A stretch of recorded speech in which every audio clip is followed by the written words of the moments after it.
एक छोटे से गांव में जहां रंगीन फूलों से भरे खेत थे और पहाड़ियां आसमान को छूती हुई लगती थीं, 5 बच्चे रहते थे, मीरा, रोहन, सीमा, विजय और अंजलि।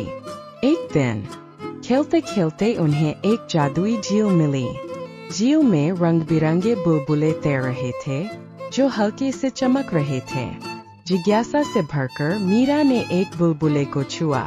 अचानक वह बुलबुला फूला और एक चमकदार रोशनी में मीरा खुद को एक उष्णकटिबंधीय समुद्र तट पर पाती है, जहां नीले पानी में हरे भरे पेड़ झुके हुए थे। रोहन, सीमा, विजय और अंजलि ने भी अलग अलग बुलबुले चुने। रोहन खुद को एक बर्फीले पहाड़ पर पाता है, जहां बर्फ की चमक उसकी आंखों को चुभ रही थी।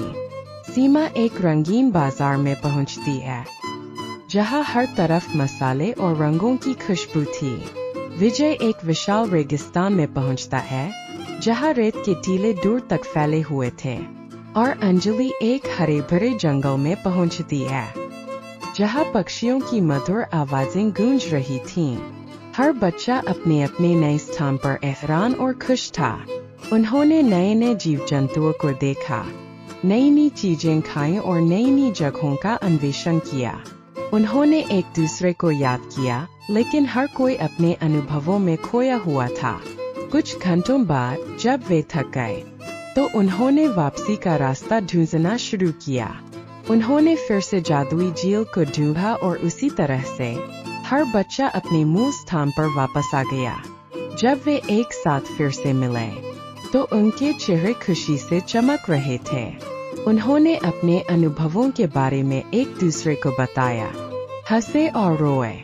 यह दिन उनके जीवन का सबसे यादगार दिन बन गया था।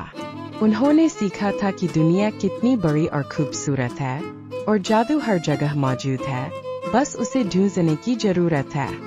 अब वे हर दिन एक नए साहसिक कार्य की उम्मीद में जीते थे, क्योंकि वे जानते थे कि उनके पास हमेशा एक जादुई झील और उसके रंग बिरंगे बुलबुले हैं।